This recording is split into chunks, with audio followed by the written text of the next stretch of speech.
Notre planète est un vaisseau spatial aux ressources limitées. C'est une image forte, utilisée dès les années 70 dans le rapport Meadows. Aujourd'hui, cette idée est plus actuelle que jamais. Les villes croissent, grignotent le sol, consomment à outrance. Face à cela, une alternative refait surface. La terre crue.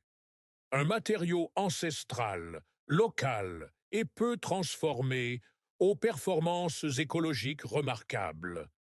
On parle de pisé, d'adobé, de torchis, de bauge, des techniques simples et prometteuses.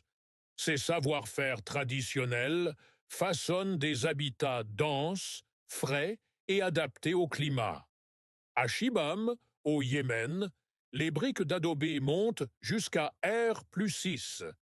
À Yazd, les tours à vent rafraîchissent l'air sans climatisation. Même à Lyon, le pisé structure encore des immeubles entiers. Construire en terre, c'est penser localement.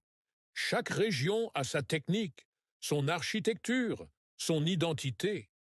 La terre devient une ressource culturelle autant que constructive. Mais l'industrialisation a rompu ce lien au sol avec le béton qui s'est imposé comme standard universel, respectant moins les climats, les cultures et les usages. Résultat, des villes énergivores, standardisées, souvent inadaptées. Aujourd'hui, il faut repenser le cycle complet: extraction, transformation, construction, usage. Chaque matériau a un coût caché, la matière grise, l'énergie invisible mobilisée. Choisir un matériau, c'est faire un choix politique, environnemental, social.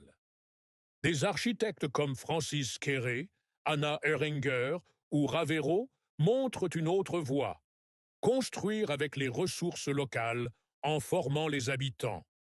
Réactiver les savoir-faire plutôt qu'importer des modèles. La terre crue, ce n'est pas du passé. C'est une base pour l'avenir. Avec les outils d'aujourd'hui comme le BIM, les cartographies, les ressourceries, la matière devient donnée. On modélise la ville comme un système circulaire où construire devient un acte responsable. Réhabiliter au lieu de démolir. Réemployer plutôt que produire. Faire mieux avec moins.